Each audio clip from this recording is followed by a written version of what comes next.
This is coming from a guy who loves Vegemite. This is true. Take that all in. This is true. And take chicken that all salt. in, Americans. Do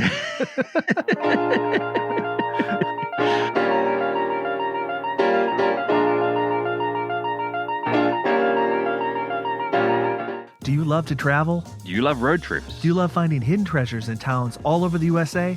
Hi, I'm Joshua. And I'm Craig. Welcome to Treasures of Our Town. It's a podcast that explores unique and charming towns scattered throughout the United States. Guided by our love for location-based games like geocaching, join us as we venture to some of the country's most intriguing destinations, uncovering hidden gems and local secrets along the way. On today's episode, we're going to keep with the weird, the quirky, the themes like we did last episode as well. But this time, we're changing it up, Josh. We're going more the town's festivals. And I'm telling you, Josh, I looked at my 5 and then I looked at you.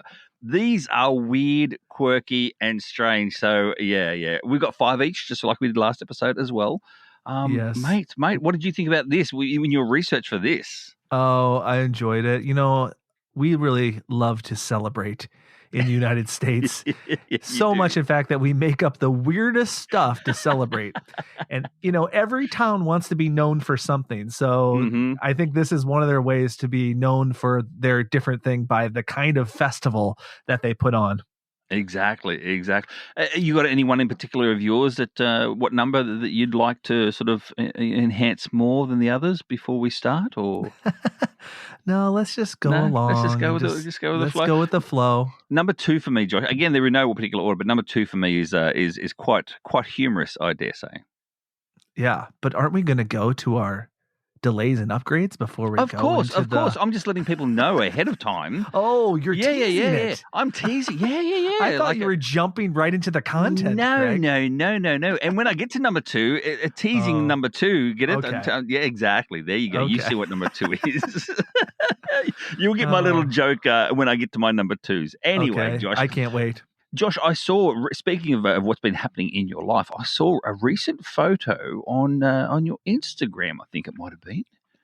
Is that what's going on there? Let us know. Well, one of my delays is my car died. Yep. No.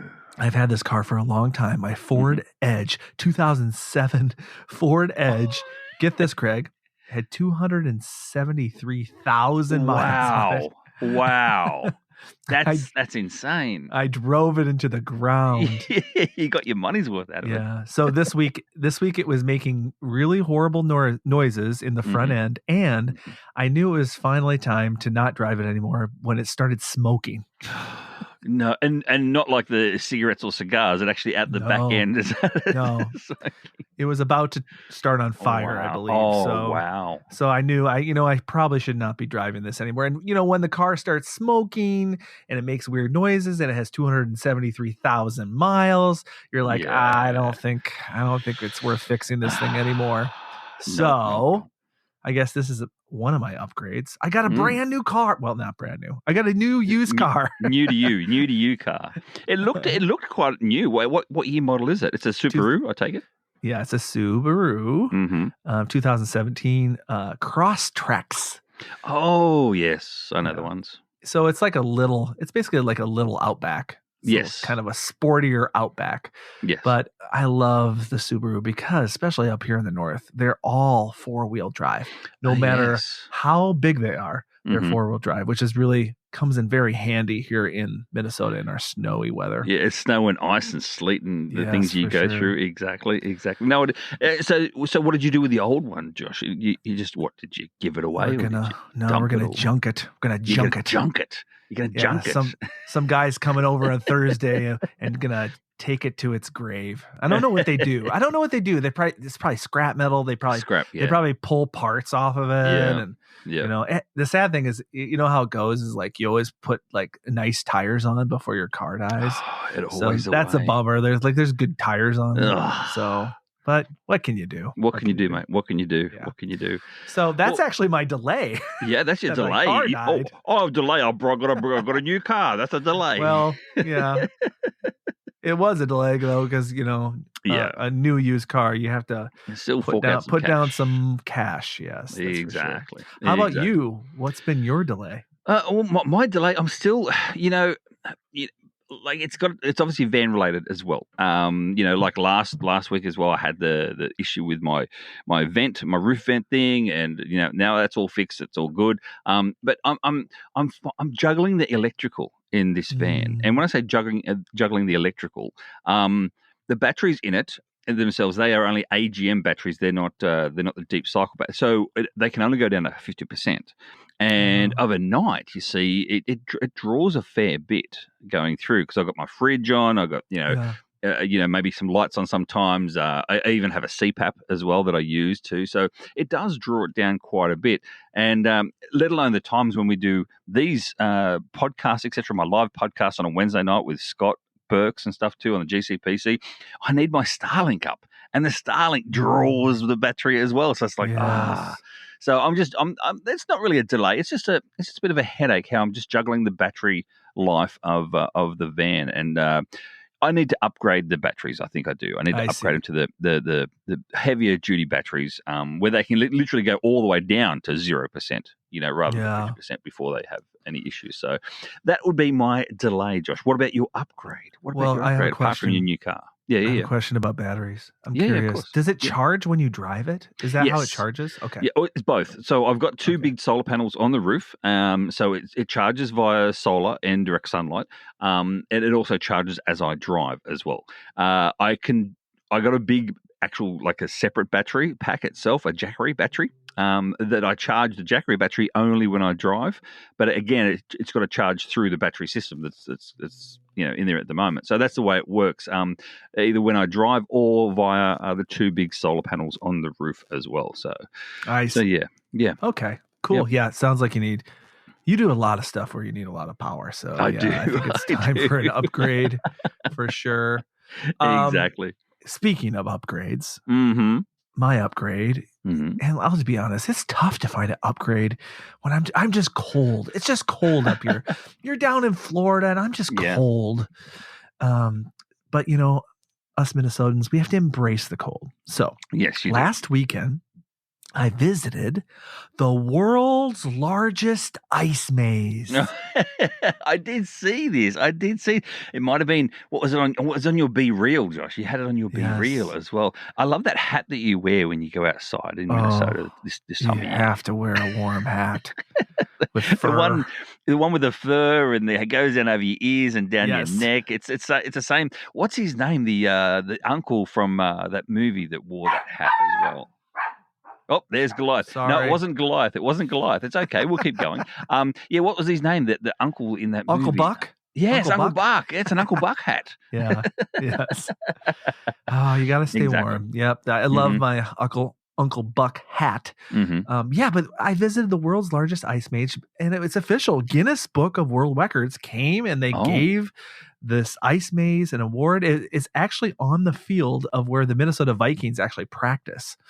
And so they have this big ice festival, and it was a huge maze. It was really fun because I'd say mazes is kind of geocaching adjacent. So you walk in there and you're trying to navigate through, and you're having to find like these different objects. And if you find all the objects, then you get a prize. So it was like a little bit of like a scavenger hunt inside the maze. It's not just get in and out. No. And then also through the whole maze, there were ice sculptures. So there was like Olaf, and like there was like a bear, and there was like eagles, and like so they had like actual ice sculptures inside the ice maze, and we're talking these were huge chunks. I mean, they were giant walls that they had created. Anyway, you will see it because next weekend the video will come out on my YouTube channel. There it is. There it is. So I'm not just sharing it. I'm not just sharing it because of that, but that actually was a highlight for me.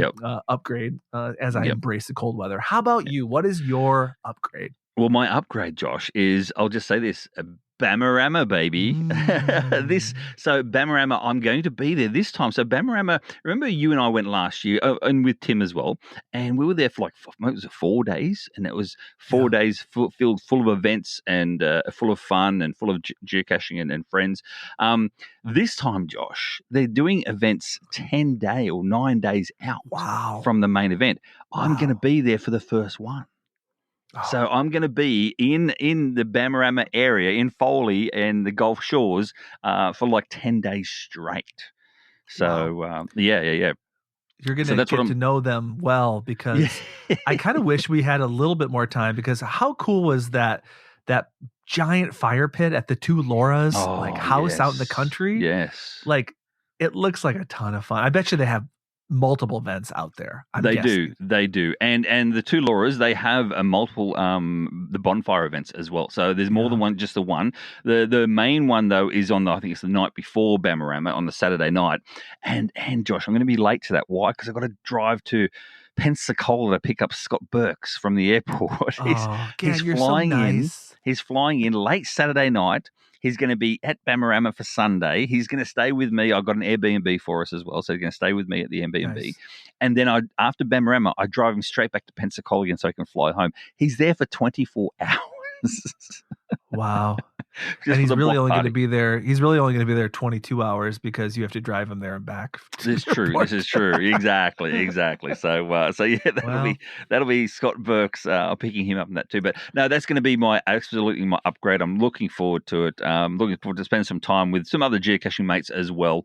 And and just sometimes not traveling sometimes too much is a good thing, So having a little bit of home base.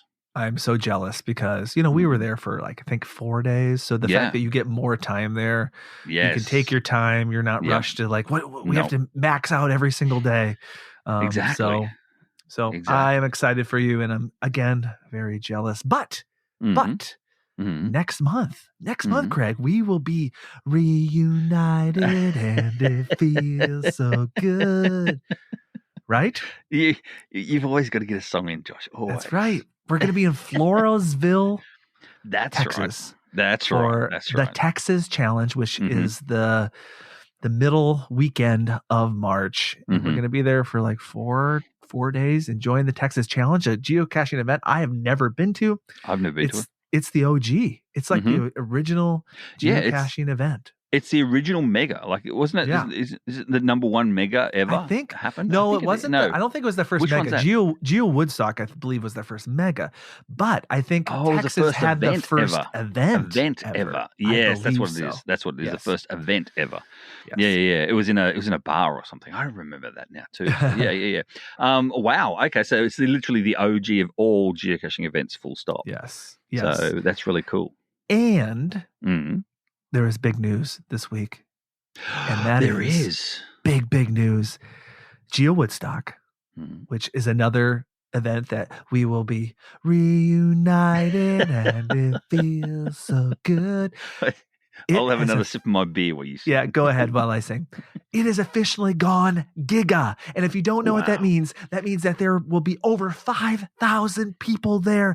This is only the second time ever in the United States that a geocaching event has gotten that big. And Craig, it went giga, I think, sooner than the last time it was giga. So I'm guessing this might be the largest geocaching event ever in the United States. We're going to be there. We're going to be on stage. We're going to do this podcast on stage at 12:15 p.m. Be there. It's going to be awesome.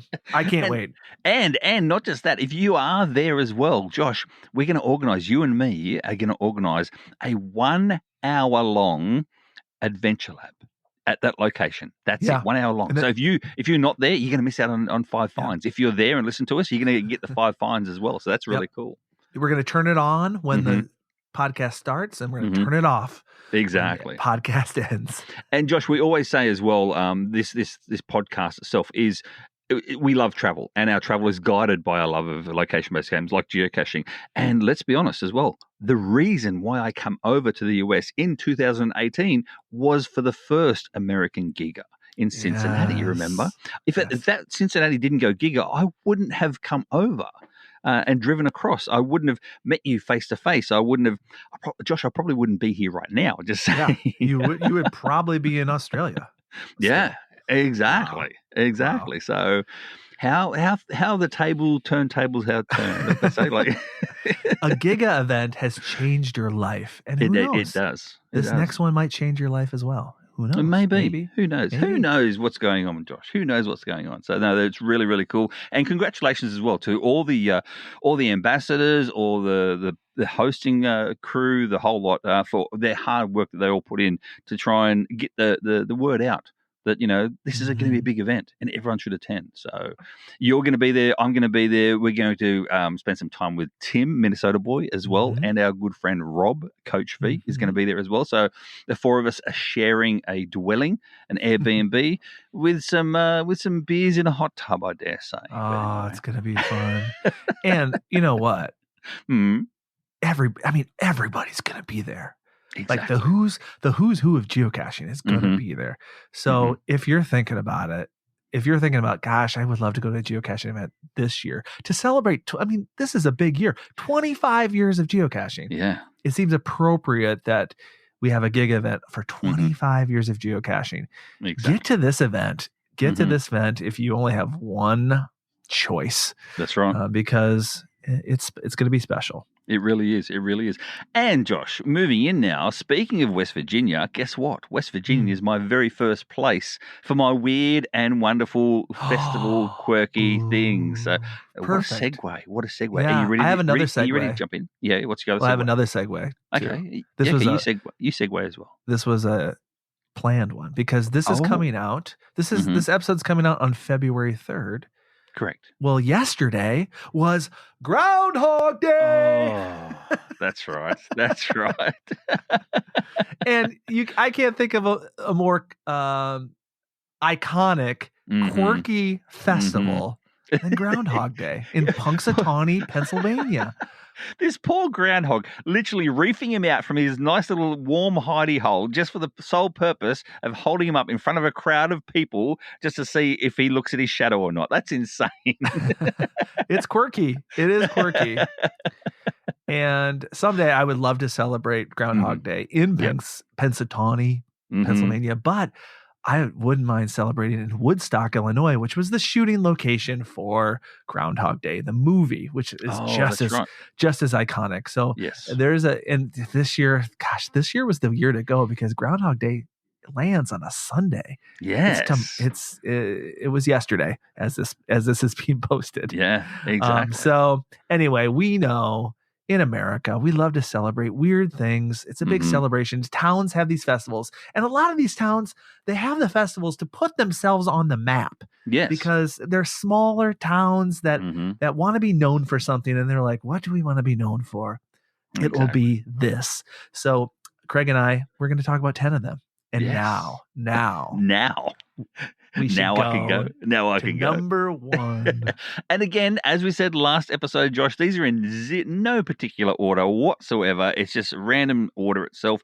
And the links to all these are in the description as you're listening to it as well. So you can click through and have a look at the websites that we found in relation to it. Okay, Josh, as I said before, my number one is in West Virginia, and it's in Marlinton, West Virginia. And it's called, ready for this? The Roadkill Cook-Off. The Roadkill Cook-Off. I saw this straight away. I went, that's got to be in mine. So it features dishes that are actually made from animals commonly found as roadkill. Not necessarily, they don't have to be on the road. You don't have to pick it up, but they have to be the roadkill type. So like squirrels, you call them opossums, raccoons, that sort of thing. The things you find on the side of the road normally, but you can actually cull these yourself and make delicious dishes out of them too. So, Josh, they're chefs themselves. They compete to create the tastiest roadkill-inspired meals, and the festival embraces a quirky like survivalist type approach to the whole dining experience. Now, would you try anything from the Roadkill Festival? No. No. It's so disgusting. And actually, one time, get this, Craig. One time when I was like freshman year in college, there was this like maintenance man. I went down to school in Texas. Okay. And there was a maintenance man of the building, and we walk into like the common area, and he lived in the where we lived, right? We walk into the common area, there's a stove, and we're like, why does it smell so nasty in here? And we open up the oven. And he is cooking a squirrel that he found on the road. No, yes, that's true story. Oh no, true story. It was so disgusting. That's one of those college, high school myths where the janitor who lives in the basement is cooking up squirrel. It happened. It was so gross. And the guy, if you saw this guy, you would. You met this maintenance guy, you would be like, "Yep, that tracks." Gosh, well, I have seen in my travels, Josh. I do see a plethora of different types of people. So yes, it's I suppose there would be people like that in, especially good old US of A. But yes. No, look, I'll be honest, Josh. I would try these dishes. They are actually chef. So they're not going to look like, as I said before, they're not actual roadkill. They don't pick them up from days old from the side of the road. Okay. They actually butcher them themselves for the sole purpose of this event. So they're healthy meat. I'm guessing that they're not going to look like what they used to. That you're not going to pick off a little, bones out of a squirrel's leg, for instance, and suck a bone out of a squirrel's leg like you do a turkey leg at another festival. It's not going to look like that.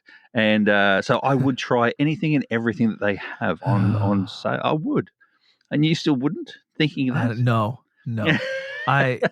The squirrel that I saw cooked in that moment. The meat looked like chicken. It looked like the legs looked like chicken. Yeah. But it did not smell like chicken. Cooked right, everything tastes like chicken, just saying. So. All right, Josh, there we go. We started off with a nice little flavor taste in the back of everyone's throat. Let's go to your number one. And what do you have for your number one? Let's wash out their throat with what? With some water. Oh, really? Nice transition. So we're going down to where you are currently. Mm-hmm. Well, you're not this far south, but it is the Lower Keys, Florida. Oh. And what is it in the Lower Keys, Florida, is the Underwater Music Festival. Underwater Music Festival. It combines music and marine conservation and fun. I did see some photos of this as well, but yeah, you keep going. What else have we got for us? So the musicians actually are divers, and they dive down and they actually play music underwater. Mm-hmm. That's. I didn't even know you could play music underwater. Well, you think about it though, Josh. Like, how do whales sing to each other from miles away? Water does carry audio quite well. Wow, it does. Yeah. It can't.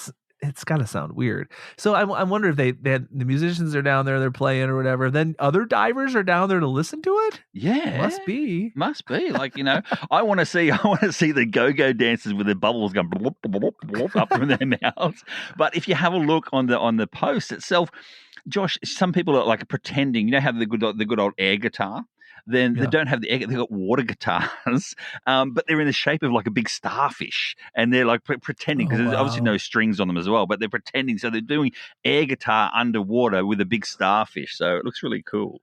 But they do have. It looks like they have like puns for musical instruments, like a bonefish, or a flukalele.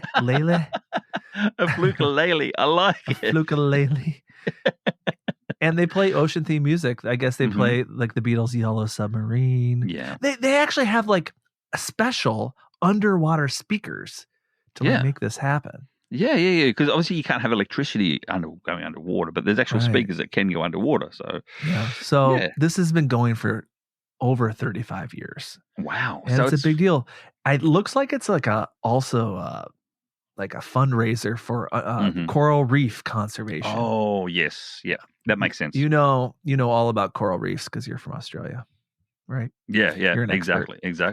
Yeah, the Great Barrier Reef in Australia. And it does need conservation as well, the coral reefs, because they are slowly dying off with different temperatures and different things happening underwater and plastics and all that sort of stuff too in the ocean. So it's good to actually promote, because when you think about it, Josh, we don't normally see that as humans. We're never hardly underwater, and the ones that are, minimal percentage. So you don't see what's actually happening underneath the ocean. So yeah, it's good to consider these sort of things too. And according to the government, that's where all the aliens are living. So this is true. So we got to help. We got to help the aliens. We can't ruin their life. No, exactly. We've got to help them out too as well. So that's the reason why they're coming and flying over New Jersey. But anyway. All right, I'm going to get on to my number 2, Josh. Now, we're ready for this. We teased this before. I know, and it's okay. It's okay to say this because I can still make it sort of PG-ish, and that is, it's in Montana. It's in Deer Lodge, Montana. It was formerly held in Clinton Montana as well. Yes, but it's called the Testicle Festival. So. or I shortened it myself and call it a Testy Festy. But anyway, it has a nice ring to it. Like it just rolls. It rolls off your tongue. The Testicle Festival. The Testicle Festival. The Testy Festy. Testy Festy. And it is exactly what it sounds like, and that is it focuses on eating deep fried bull testicles, also known as Rocky Mountain oysters. It's known for a very rowdy atmosphere, obviously, with wild contests and adult themes, entertainment, obviously bull riding, lots of alcohol involved, things like that too. So some events, though, have been shut down due to excessive partying. And now, Josh, after 35 years of events, due to lawsuits, etc., America can't have anything fun by the sounds of it. It is now closed for good as of this year. So I know. Bring back the Testy Festy. That's what I say. I imagine, though, just the marketing of the Testicle Festival, I'm sure it brings in a special crowd. Well, I'd be there for sure. Like my 15-year-old self will be there 100% with shoes on. All right, so get this, Craig. Mm-hmm. Yeah, I said I wouldn't eat roadkill, but I have had deep fried bull testicles. Oh, so you've had Rocky Mountain oysters. I have, and get this, I had them with Scott Burks. We had them together. Oh, how romantic that was. Yeah. We had them together at the Geo Coin Fest in Nebraska. There's an old Periscope that he has somewhere where we did it live on Periscope, and we did it for a path tag. If you ate it, you got a path tag. Okay, if that's the case, did you actually enjoy it? What was it flavored like, if you can recall? For you, I'm going to say now you didn't like the texture. Fried anything is good. Yes, pretty much. Yeah. So I don't know. It's just like kind of just tastes like pork. That was deep fried, fat fried, deep fried pork. Yeah, but the texture of it is quite. It's different compared to a normal meat because it's an organ rather than the meat. It's like when you have a deep fried liver, for instance. Yes. It's an organ flavor. So, and it should be more of a gamey flavor too, rather than the actual meat themselves. So, it wasn't bad. Yes. It wasn't bad, but it wasn't good. No, it was worth the path tag. I have got the path tag somewhere. You still got the path tag. Said that I ate bull testicles or bull balls. Bull balls, yeah, exactly. And one day, one of your grandchildren, you're going to pay one of your grandchildren $10 to actually log all your path tags. I've heard too. So. Yes, that's my plan. All right, Josh. Moving on to your number 2 now as well. What is your number 2? We're heading up north, up to the northeast of Newry, Maine. Oh, Craig. Newry, Maine. I want to visit Maine for many reasons. And now, Craig, I have another reason to want to visit Maine because Maine is the home of, get this, I love this, the North American. That means this is in other places. It's also open to Canada. That's what it means. It's open to Canada as well because in Maine. That's first. The North American Wife Carrying Championships. It's a competition of wife carrying your wife around. Carrying your wife. Yeah. So I've actually seen this. It's like on ESPN 8. I've actually seen this on ESPN 8. It's a sport, but it is a Finnish tradition where, back in the days, the origins of the Vikings, they would have a wedding. Oh, yes. And then they would, the menfolk would steal the wife. Yes, and steal her away or whatever. Yeah. And they would carry her away, and so I believe that's where it got its started. Mm-hmm. But get this, it's exactly what it sounds like. There's an obstacle course where you carry a woman around a 278-yard course with hurdles, sand traps, and a water hazard called the Widowmaker. It's just like a pit. It's a pit of water that you carry your wife through, or partner actually. Because get this, Craig. Yeah. Anybody can be a wife. Oh, it doesn't have to be a wife. Yeah, I was going to say. So Tammy doesn't need to go. You and I could go there instead, and you could be my wife. Yeah, you could carry me, or I could carry you. Well, I know it could be. I know who's going to be carrying who. You're not going to be carrying me. I'll give you the hot tip right there. That's not going to happen. Yeah, so it could be friends, siblings, or any teammate. You just have to carry them. Yep. And the carrying styles. Oh my gosh, the carrying styles. Piggyback is allowed, but that's not good for speed. You need Estonian carrying style, where the wife hangs upside down on the carrier's back, legs wrapped around his shoulders. Isn't that interesting? Yeah. So it's for optimum speed and balance. So fair enough. So get this, okay? They don't win. They don't win money. They don't win money. They win their weight in beer. Oh! Now I'm keen. Now I'm interested. Yeah, whatever the wife's weight in beer, and 5 times her weight. Oh, I guess they do have cash, and 5 times her weight in cash. Oh, okay. So if she's 100 pounds, then you win $500. Yeah. This is we gotta go. We gotta go. I gotta find a very light wife.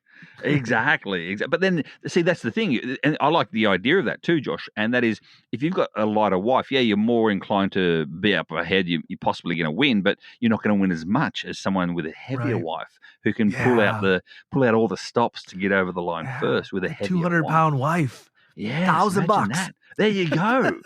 There you go. Exactly. Now, also going back to the styles of carry, I did see a photo of this too when I did click on the link, and I see what you mean. Yeah, she's literally like hanging over the back of him with her head down near the top of his butt crack, basically, with her arms wrapped around his waist and her legs like knees over his shoulders, and locked her ankles around his forehead. So that's bizarre. That's bizarre. It's really strange, but I like it. It would be really fun to watch. Yeah. It would be really fun to watch. So, Newry, Maine, get up there to watch some wife carrying. Or get up there, not to watch, but actually involve yourself into some wife carrying as well. So, why not? Exactly. All right, Josh, my number 3, I don't know what it is, but it looks like I'm going the food trail. I didn't even know until I've got to number 3 now.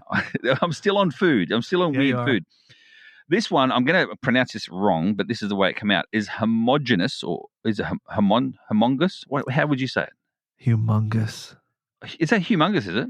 Humongous. Oh, I didn't. Yeah, I think it's humongous because it sounds good. Humongous. Humongous fungus. Humongous Fungus Festival. It's located in Crystal Falls in Michigan as well. Okay. Humongous Fungus. I like it. See, I should have. It has a nice ring to it. It does. Now just that like the Testicle Festival. Testy Festy Humongous Fungus. Exactly. Look at me. Wow. Anyway, it celebrates 37 acres underground mushroom. There's a 37-acre underground mushroom called the Amarula fungus, one of the largest living organisms on Earth, Josh. And it features mushroom-themed food, including giant mushroom pizzas as well. See, I need to go to this too, Josh, because you know me, I'm a fun guy, just saying. Oh, yeah, for sure. You are a fun guy. But then it also includes fungus-themed parades, games, and even fungus-related science talks. I don't know. I don't know what a science talk would be. A fungus. They're going to talk about like the feet fungus, the kind of fungus on your feet. No. Maybe fungus. Maybe how a fungus is one of the obviously big living organism in the world as well, and it's also how it relates to the world itself. Because you think about it, Josh, everywhere in this world has something to do with everyone else, and there's a reason for it being on this planet. And fungus is the same. So fungus feeds a lot of organisms. Yes. Think about this though, Craig. 37 acres? Think about how big that is. Yes. It's one giant mushroom under the earth. It's the world's largest living organism. That's crazy. How many acres are in how many football fields are in an acre or whatever? I have no idea, but I know an acre is like, when you think of acre, you think of like a farm, right? Yes. So you have acreage. So it's like a farm. I'd say acre is like a farm. Yes. Somebody needs to write us. Our friend the truck. He Dan? will. Yeah, the farm. He's a farm Dan, guy. you know how big an acre is. Tell us. I guess we could just ask Google, but we have Dan the truck, who is also a patron, right? He's a patron. Yeah, he is. Yeah, he is. Yeah, proud patron of that too. So, yeah, the humongous fungus. Josh, would you try any of this? Would you try a fungus pizza? Would you try any of these sort of fungusy stuff? Are you a fungus guy? I really don't like mushrooms. Josh, they have kind of like a slimy texture. Yeah. Oh, it's a texture. Josh, it's texture. They have a slimy texture, and they really don't taste like anything. I disagree with you, Josh, in this regard, because I think they're delicious. I love mushrooms. I do a sautéed mushrooms with a nice little creamy jus as well. Put that over some buttery toast. Oh my wordy lordy me, that is a delicious breakfast. So yes, Josh. I like some buttery mushrooms on a steak. But that's just because steak is so good that you can put anything on a steak. Exactly. I mean, I don't mean to be disingenuous, but you know what I'm talking about. Like, I don't want to argue with you, but the fungus is delicious, and mushrooms are delicious. So there you go. This is coming from a guy who loves Vegemite. This is true. Take that all in. Take that all in, Americans. It's not deep fried, so it's okay. So you're right. All right, Josh, what's your number 3, mate? What's your number 3? All right. I've been to this place, Greg. I haven't been to the festival, but I've been to this place because we're going to the Hawkeye State. We're going to the state of my birth. We're going to near where all my family lives. We're going to a little town called Mount Vernon, Iowa. Mount Vernon. And you might think, what's Mount Vernon known for? Yeah. Well, this is an example, I think, where they created something to be known for something, because Mount Vernon is the home of the grump. What? Home of the grump. Is it? You know what a grump is? Like just a grumpy old man? Yes, old crotchety, grumpy old man. So they celebrate the grump. Wow. And they elect a town grump every year. So the town votes for the grump of the year. Wow. Celebrating the grumpiest attitude. So locals nominate and vote for the most delightful, cranky person in town. Wow. So I guess maybe there could be a woman grump too. Yeah, it could be. I mean, but yeah, this one sounds like a blast to go to. Just saying, the grumpy people. Yeah. So it's there's a grump parade. Of course, there's a grump parade where people dress like grumpy characters, and it's cute. They have an anti-fun festival. So grumpy like the clap, things. Like the clap and cheer. Is that everyone's got to boo the parade that goes past. Everyone's got to boo the parade. Yeah, like, oh, this is horrible. I can't stand this. Why did I even come here? But it's so funny because they celebrate grumpiness, but they all do it for a laugh. Of course. This is Americana right here. Just like, let's celebrate something really weird. Let's celebrate the grumpiest guy in our town and maybe make him happy. Basically, that's the plot of The Grinch Who Stole Christmas. Basically. Exactly. Basically, it is. Exactly right. It's just. But how would you feel, Josh, if you lived in that town? How would you feel people nominating you for the Grump of the Year? That's honored. Really? I would feel honored. Yeah. But would you live up to the Grump? Like, would you need to live life like a Grump? I think I would just really, because I just want to win. I just like really go for it. Just be a real jerk. You'd be all in for 12 months beforehand. You'd be all in. Be just a real jerk for 1 year, so I can be the grump of the year, and then then I wouldn't have to be grump again. Oh, geez. You see, it's very typical American. Very typical American, so I'll say that. All right, Josh, moving on to my number 4 now. My number 4, this actually came from Australia originally when I was doing some research, and it's called the BamaRama Festival, but here in the US, it's actually in Floribama, in the BamaRama. That's where they do it, in Floribama, and it's called the Mullet Toss. Wait, they do it in the bar?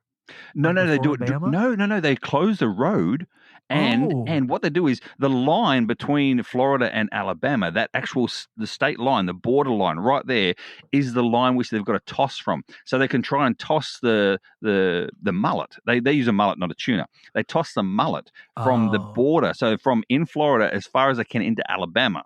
You see, so that's the mullet toss. But it did start in Port Lincoln in South Australia, and I've been there as well. I didn't participate because I was like 12 at the time. But now it inspired events along the US coast towns like Floribama as well with the mullet toss. The main event is the actual tuna toss or / mullet toss, fish toss, whatever you want to talk about it. The competitors hurl large dead tuna fish as far as they possibly can, using normally hanging onto the tail and doing what do you call? It's like either discus sort of style, I dare say. You know, that sort of feel. I do believe they try and use some sort of centrifuge to try and spin that thing around and then fling it as far as they possibly can. And it is inspired by local fishing culture, but now is an international oddity.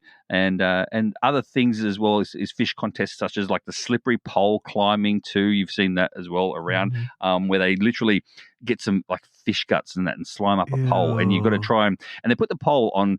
I think it might be a 20 or 30 degree angle going out into the water.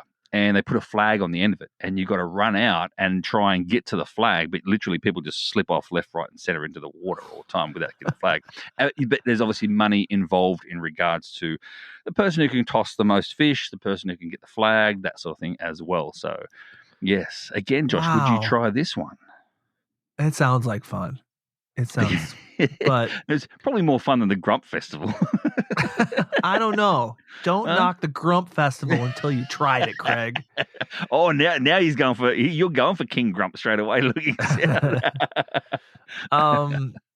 When you first said mullet toss, I thought you meant they would throw a guy. They would throw a guy that was wearing a mullet. No. The mullet fish. There's a fish. There's a fish. You know called what? A mullet. There's a trend now with yours. They're all stinky and gross. Yeah. A mullet, a tuna fish. We got mushrooms. We got testicles. I got a question for you, Josh. And we got roadkill. Why are all yours so disgusting? Because that's what you're after, weird and quirky. But Josh, not disgusting. I got a question now for all Americans out there. Why do you call it tuna fish? Why not just tuna? I don't know. Because there's lots of kinds of fish. Yeah, but you don't call it fish for everything else. You know, you call it flounder. Swordfish. But swordfish is actually called a swordfish. It's not called a sword. Tuna is called tuna. See, so what do you call it? Tuna fish? English is a really tricky language for really smart people, I guess. You don't call it a mullet fish. You don't call it a flounder fish. You don't call flake fish, shark fish. It's only tuna fish. That's the only thing you call it. So very strange. But again, that's the only thing that I can think of in regards to America being different from the rest of the world. You love tuna fish rather than just tuna. I'm going to eat a can of tuna fish. No, you can eat a can of tuna. Let's be honest. But anyway, I'm digressing as I always do. Yes. All right. Are you going to yours? We're staying up east. Okay. We're going to. I'm gonna murder this name. Yeah, you are. You did last episode as well. Montpelier. Yeah, that sounds about right. Montpelier. I'll say it like Montpelier. Montpelier, Vermont. Never been to Vermont, but you might want to visit Montpelier, Vermont in mid-March. Yeah. Because that is the time of the Rotten Sneaker Contest. Oh, now who's got the smelly festival? I will own it. So this is funny. This started as a gimmick. This is a festival that started as a gimmick for the brand. You know the brand Odor Eaters? Yes, yeah, we did. Yeah, we got Odor Eaters in Australia. Yeah. Odor Eaters, the sponsor, was trying to find the stinkiest shoes they could find. Oh. So they're like the big sponsors.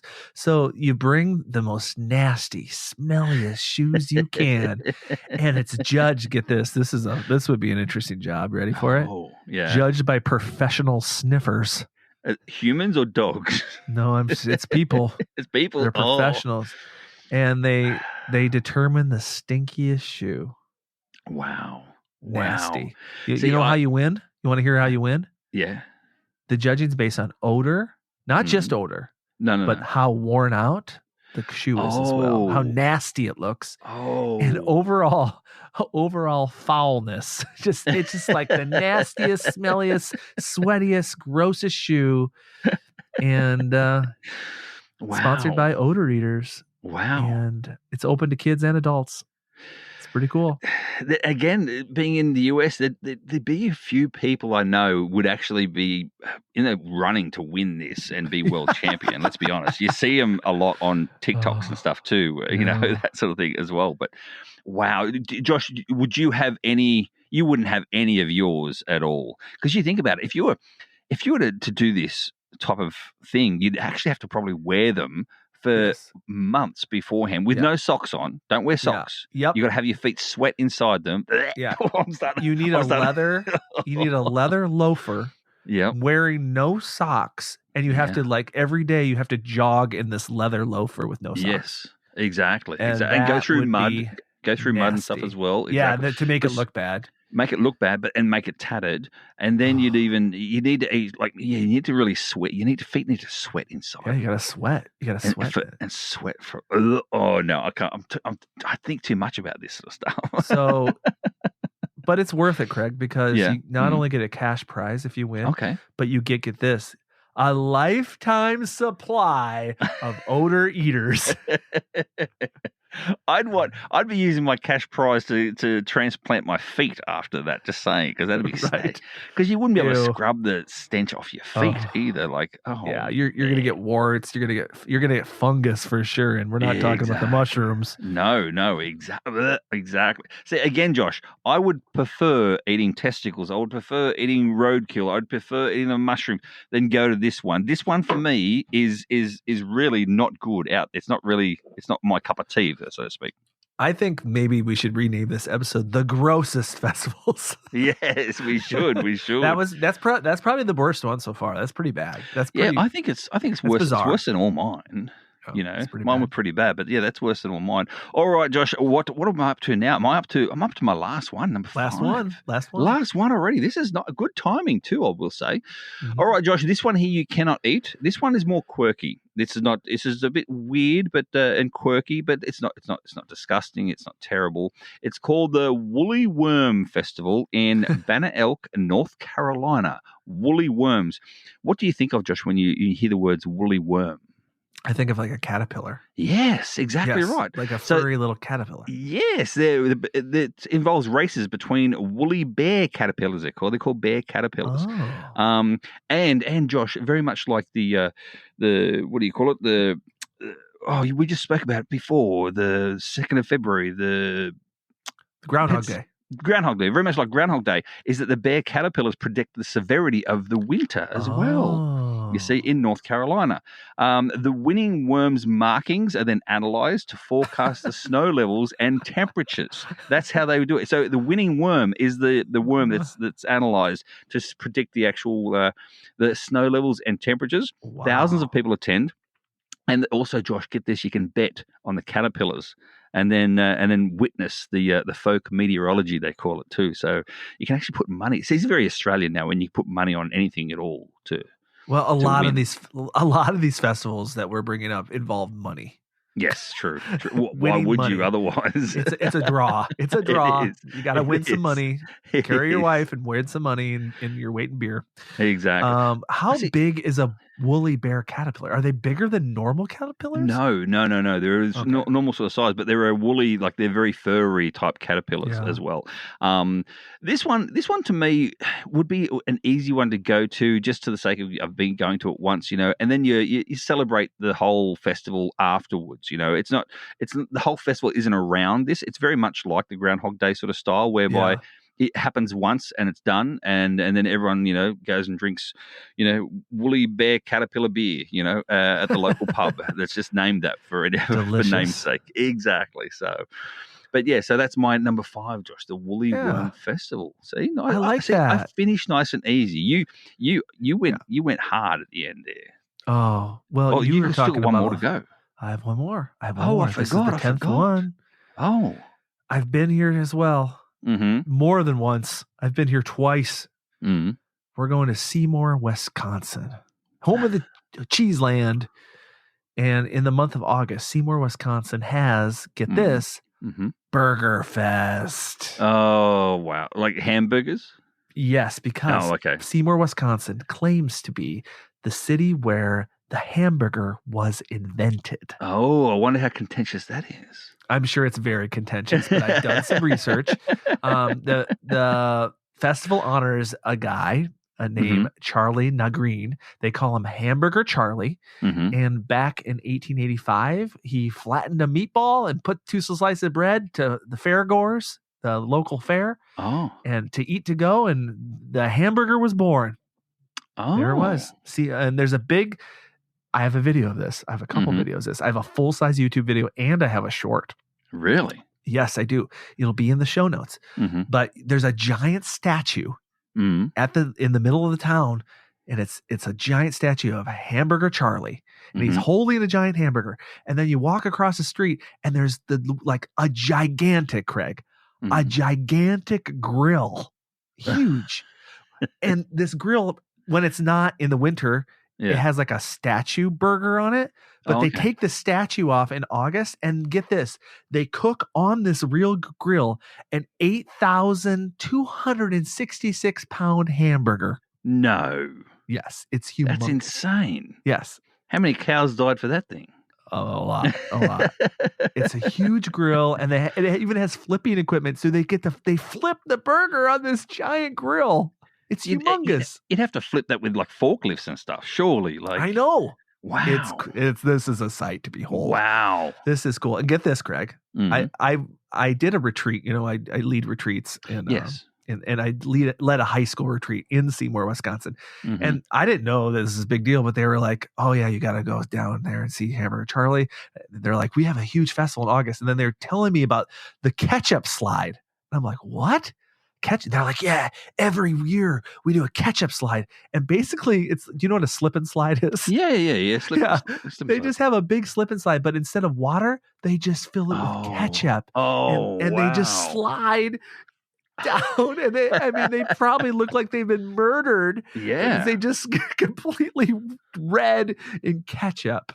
Wow. Ketchup slide. See, because I know myself, back in Australia, when we have the slip and slides, you go down the slip and slides, you never stop at the end. You always go past the end. Oh, yeah. And you're always literally slicing your skin up on rocks and bits and sticks and stuff as well. So that you do that with this, but then the ketchup would actually integrate into your skin. And it's so nasty. Wow. But I guess, they slide down hills in a ketchup slide. Wow. And, every town has a nice fun run. Well, this isn't a fun run. This is the bun run.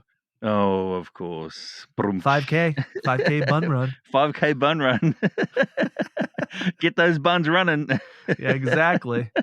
So, wow. Seymour, Wisconsin. It's, they believe that the hamburger was invented there. It wasn't Mickey D's, that's for sure. Actually think about it as well. When they say that how it was invented in regards to, people wanting a meatball to go. And so he flattened that makes sense. That actually makes sense. It does. It's very believable. It is really believable. I mean, that's just saying that though the meatball has been around before hamburgers though. Is that, I suppose it's possible as well. From Italy. Yeah, exactly. I did look it up. I think it is contested. Of course, it's contested, but they're claiming it everywhere. That's the thing is these small towns, they like to claim stuff. Yes. So this is a bonus one, but Riverside, Iowa, the future birth home of James T. Kirk. Yep. I was going to bring that one up. Exactly. That's a perfect example of they have Trek Fest, I think, down there. Yeah. So yeah. It's a great. What a way to get someone to your town, though. What a way to get people to your town, get excited about it. I wouldn't be excited about going to the smelly shoe one, Josh, but I would go to this hamburger one, just saying. Yeah, and I'd go to any of my food ones. Awesome. Although the ketchup slide, that's nasty. I mean, I don't want ketchup in all my crevices. No.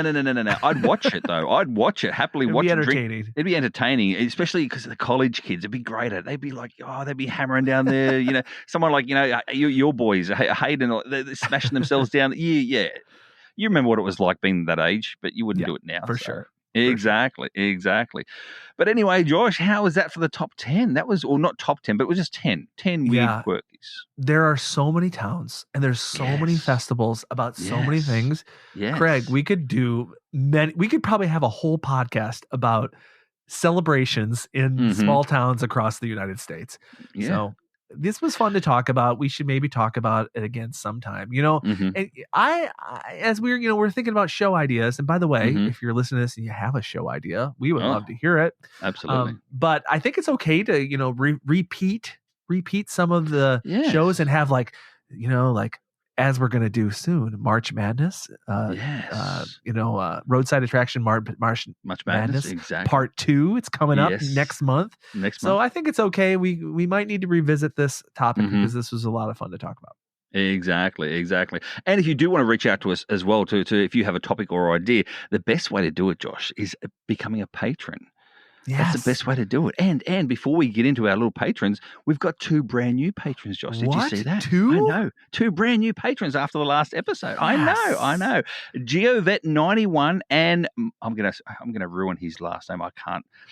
Meshalani. Mike Meshalani. So thank you very much. Mike M and Geovet91, welcome to being a patron, and thank you so much for your support. But Josh, other people, if they want to become patrons, how can they do it?